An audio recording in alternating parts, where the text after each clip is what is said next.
Alors, j'ai voulu faire un petit détour personnel.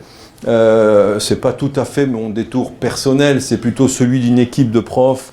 Dans la question du rapport que j'avais à l'enseignement de l'EPS depuis ma longue carrière, hein, parce que quand je vous vois, je me dis ma carrière elle est longue par rapport à vous. Et c'est vrai que quand un enseignant se dit comment mes pratiques vont-elles se transformer pour faire apprendre, je me suis dit, et toi, Jean-Luc, t'as fait quoi, toi, avant, quand tu étais plus jeune? Tout de suite, tu as été le champion du monde de l'apprentissage. Tout de suite, tu as été le mec qui a trouvé tout. Ben non, pas du tout. J'ai fait comme vous, j'ai ramé. Hein. Alors je me suis dit, tiens, je vais leur dire comment j'ai ramé. Hein. Voilà. Alors j'ai pris, puisque je suis à Créteil, une formulation qu'une collègues, peut-être d'entre vous ont connu ou connaissent encore, c'est Annick Davis. Hein, elle avait fait des répertoires de mémoire et qu'elle avait appelé « Pourvu qu'il m'écoute » ou « Pourvu » et moi j'ai continué avec « Pourvu ». Alors moi je pense que quand on est débutant ou jeune comme vous, on passe par tous ces états. Pourvu qu'il m'écoute, quand on est à ce stade, c'est que vous êtes animé par des préoccupations d'ordre, je l'ai été longtemps, hein, c'est-à-dire que le seul but d'un cours, c'est de maintenir les élèves. Quand on n'est que sur cette posture, l'apprentissage n'arrive pas. Hein, mais il faudra y passer. Il faudra y passer, ou même vous y passerez toute votre vie, parce qu'il n'y a pas de raison qu'à 55 ans, 60 ans, on n'ait pas besoin de pourvu qu'il m'écoute. Mais il y a des jeunes débutants, je le vois moi à l'ESP, hein, qui ne sont animés que par ça. C'est-à-dire qu'ils prennent leur intervention dans la classe comme un système de maintien de l'ordre. Après, quand ce système s'épuise ou se régule, on peut se poser la question, et c'est un stade aussi, hein, pourvu qu'il m'aime. Je ne sais pas si vous l'avez eu ou si vous l'avez encore. Moi, je l'ai eu longtemps, hein, ce truc, je l'ai toujours d'ailleurs. Hein, je me dis, un bon cours, c'est quand même quelque chose qui est de l'ordre d'une rencontre entre un prof et des élèves. Et est-ce qu'ils m'aiment tous là, hein, et je vais forcer le trait sur la relation pédagogique. Hein, je vais pas jusqu'à la séduction, hein, c'est pas le mot, mais cette préoccupation de rentrer en contact avec eux pour être bien vu, tout ça, c'est quelque chose qui m'a animé personnellement très longtemps, qui m'anime toujours d'ailleurs, heureusement. Mais à un moment donné, trop centré sur pourvu qu'ils m'aiment, je ne faisais pas d'apprentissage. Il ne se passait rien. Et puis après, j'ai eu ma période pourvu qu'ils aiment. Alors ma période pourvu qu'ils aiment, c'est, je me disais, ouais c'est con la gym, hein. C'est con, quoi, la danse, non, ça je ne l'ai jamais dit. C'est con, quoi, le triple saut, la hauteur. Hein, vous voulez faire du foot? Bah, putain, vous avez raison, les gars, ça vous plaît? Ou les filles, hein, ça vous plaît? Allez, pourvu que ça vous plaise quand même. Hein. J'ai eu cette période, moi. Hein. Alors, des fois, c'était pas tout le temps, mais voilà, j'ai un peu craqué, on va dire. Mais bon, quand on est sur l'intérêt des élèves, ils apprennent rien, hein, parce qu'ils faisaient au foot pire qu'un gym. Hein. Donc j'ai eu ma période pourvu qu'ils aiment. Puis après j'ai eu une période qui s'appelait pourvu que ça marche. Pourvu que ça tourne. Le critère que je prenais, c'est que ça tourne bien, quoi. Voilà. Pas trop de soucis, ça, pas trop de bruit, pas trop de temps mort. Y a des ateliers, bon, quand je dis stop, ils changent. Quand je leur dis 10 essais, ils en font 6, c'est bien. Hein. Voilà, je dis ça tourne, ça tourne, ça tourne. Mais ça tourne à vide. C'est-à-dire que quand on regarde un cours qui tourne, il ne peut rien se passer. Mais rien se passer. Ça, alors en maternelle, allez-y un jour, vous comprendrez ce que ça veut dire. Ça tourne, mais il ne se passe rien. Voilà. Mais rien, quoi. Vous pouvez faire tourner des heures. Hein. Et puis après, non, mais... Je ne sais pas vous, hein, mais moi je me suis dit, comment on fait pour que ça tourne bien un cours, hein. Alors j'avais des principes, peut-être les anciens avaient peut-être lu un dossier, le numéro 40 de la revue EPS, on avait fait des principes pour que ça tourne. Et ouais, on était forts, hein, on était forts, nous. Mais on ne se posait jamais, jusqu'à maintenant. Or, pour quelqu'un, ça peut durer 2 ans, 5 ans, 15 ans, 20 ans, ça, hein. Mais on ne s'est jamais posé, ou en tout cas, la question de qu'est-ce qu'ils apprennent n'était pas posée comme ça. On avait la préoccupation d'ordre, et moi je sortais en disant « je suis vivant, tant mieux ». Non, mais je sais pas vous, hein, mais moi ça m'est arrivé, tant mieux. Hein. Voilà. Et puis aujourd'hui, dis donc, j'ai été sympa là. Je sens j'ai marqué quoi. Voilà, bon, et puis, mais la préoccupation de qu'est-ce qu'ils apprennent, elle était là, bien sûr, dans mes préparations. Hein. Je faisais comme vous, hein. J'écrivais il faut qu'ils apprennent à quoi. Mais ce n'était pas une préoccupation. Voilà. Et puis, il y avait quelque chose, je vais vous en parler parce que moi, j'en ai jamais eu honte de ça. Et peut-être il faut que, je ne sais pas si ça vous aidera, moi, j'en ai jamais eu honte. Moi, j'ai toujours construit mes pratiques dans une tension entre un confort personnel et une cohérence. Je vais vous le dire comme ça, maintenant je m'en fous, il y a prescription et un jour j'irai à la pêche quand vous serez encore là. Hein. Mais ouais, donc moi maintenant j'avais plus rien à faire. Mais souvent, les choix que je faisais étaient en tension entre un confort professionnel et personnel, c'est-à-dire ce que je faisais n'était pas ce qui était idéalement le plus cohérent. C'est-à-dire que c'est sûr que je me disais, là Jean-Luc, tu pourrais faire mieux, ok. Mais j'optais toujours pour le confort, la tension entre le confort et la cohérence. Et je crois que toutes les professions se construisent dans cette tension. C'est-à-dire que vous ne pouvez pas être un jeune comme vous êtes, là, je vous vois. Si vous partez sur des options de cohérence absolue, par exemple, demain, vous voulez essayer de faire tout ce que je vais vous dire aujourd'hui, vous allez vous planter. Hein. Il y aura toujours le côté confort qui vous dit je vais prendre des éléments d'une cohérence et les mettre à ma portée. Et les mettre à votre portée, ça veut dire travailler sur un confort. Parce qu'il faut durer 45 ans, hein, ou 50, je ne sais pas bientôt. Hein, bon, on ne sait plus maintenant. Moi, c'est fini, pourvu qu'ils allongent pas. Non, mais confort, cohérence, je ne savais pas trop pourquoi des fois, j'étais pas aussi cohérent qu'il fallait être. Parce que j'avais, moi, à votre époque, j'avais des cours aussi. Hein. On me disait, il faut faire ça. Moi, c'était le conflit socio-cognitif. C'était des trucs incroyables qu'on me disait de faire. Et moi, j'y arrivais pas. Alors, je disais, pourquoi tu n'y arrives pas, toi? Ben, parce que j'y arrive pas, parce que faire ce que l'on me disait de faire à l'époque, ça me coûtait des choses terribles. Et je faisais quand même ce compromis confort-cohérence.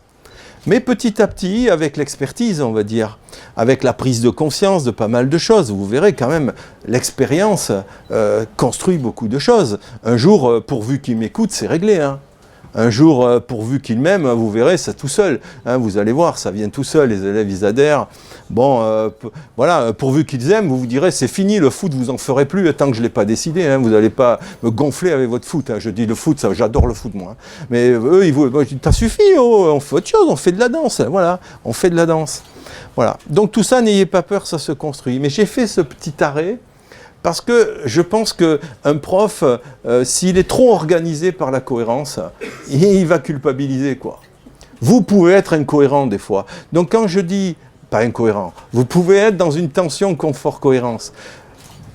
Ma préoccupation d'apprentissage, elle va venir. Mais si on va aller un peu dans le cadre que je vous propose, ça peut accélérer les choses, ce que je vais vous dire, j'espère. Moi, quand j'ai, avec des collègues, bien sûr, compris tout ça, ça a accéléré. Voilà, je voulais donc vous faire ce petit aparté. Peut-être je vous ai un peu culpabilisé avec c'est votre faute.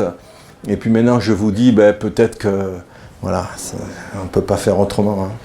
Voilà. Aujourd'hui, la question de l'apprentissage réussi des élèves, hein, pour réduire les inégalités sociales, suivant qu'on passe l'agrég, qu'on est prof sans concours, peut se poser. Alors j'ai mis plusieurs cadres, je ne sais pas, ça peut vous permettre de comprendre. Voilà, moi le cadre que j'utilise le plus maintenant, c'est celui-là. Voilà, c'est pour faire apprendre les élèves, il y a des systèmes, un système en tension qui revient à mes pourvus qu'il, hein, vous allez voir, hein, mais que maintenant je mets en système. Je pense que pour qu'il y ait apprentissage en REP, il faut qu'il y ait un prof référent très fort. C'est ce qu'on appelait la nécessité d'une relation pédagogique structurante. Je pense que c'est une dimension, surtout avec les publics difficiles, qui est incontournable. D'abord, c'est vous. Après, ça sera les contenus. D'abord, c'est vous, toujours vous. Vous êtes un adulte référent. Si cet adulte référent est défaillant, l'élève n'apprendra jamais. Mais ça vaut aussi au lycée Henri IV, hein. Mais en REP, c'est prohibitif. Si l'adulte n'est pas référent, l'élève n'apprend pas, hein, il décroche. L'autre exigence, c'est celle d'un cadre de vie structurant dans la classe.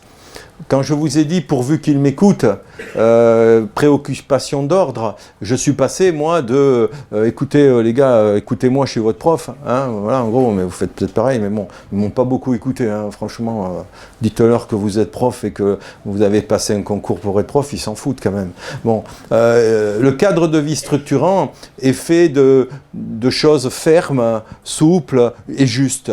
Hein, et ça, vous verrez, l'expérience vous amène à les trouver. Hein. Moi, avec ça, par exemple, je fais un tabac avec les profs de lettres et d'histoire avec ça. Ils n'en entendent jamais parler d'un cadre de vie structurant. Et je dis aux profs de lettres et d'histoire, je leur dis, c'est quoi un cadre de vie dans votre classe? Alors, ils disent, oh ben nous, on a plein de règles. Je dis, ouais, ça commence bien, tiens. Ils ont plein de règles, alors donnez-les-moi. Alors ça va, vous imaginez, hein, le chewing-gum, qu'est-ce qu'ils peuvent avoir? Le stylo, le livre, voilà. Et j'ai dit, mais donnez-moi une règle dans votre classe qui est vraiment interdite. Ils peuvent tout faire sauf ça.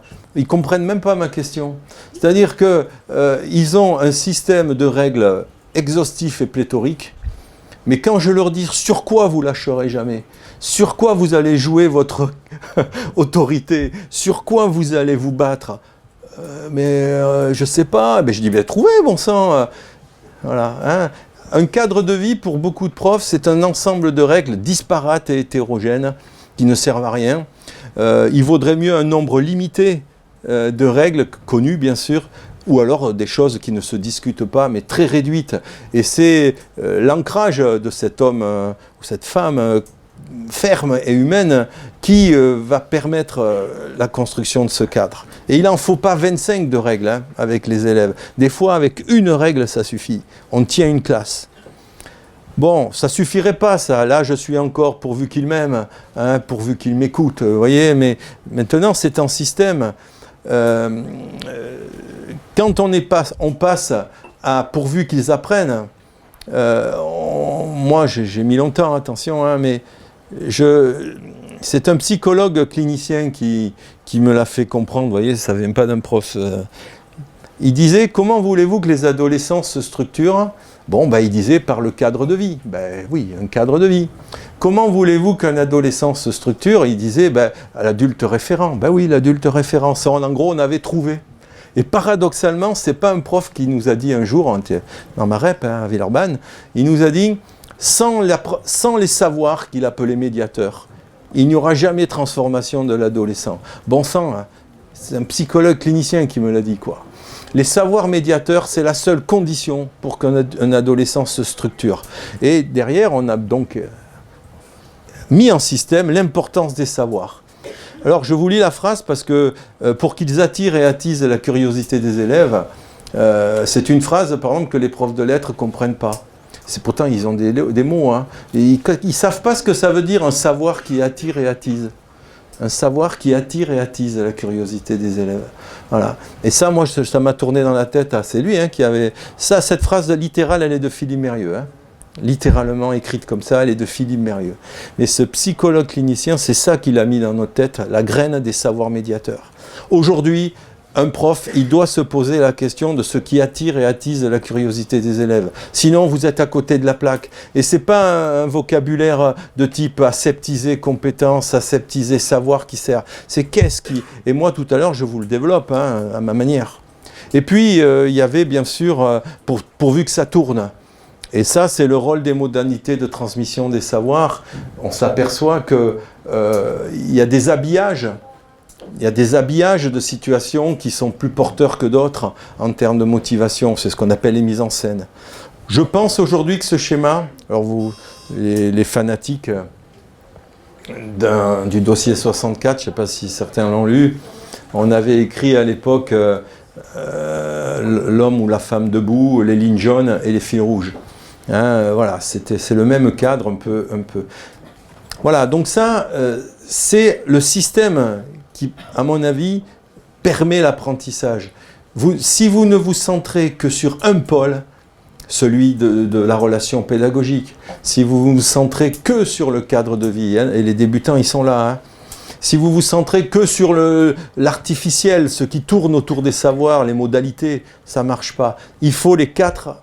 Seulement, la dynamique de ce système, c'est que dans des milieux très différents de classes, d'élèves, le centre de gravité de ce quadrilatère, il n'est pas au milieu. Il y a des classes, des élèves, où il faudra insister sur la relation pédagogique. Je ne dis pas en oubliant le savoir, mais il faudra être plus fermé humain que d'autres classes. Il y a des classes où il faudra des savoirs très bien choisis pour que ça fasse effet attractif. Donc c'est une dynamique ce système.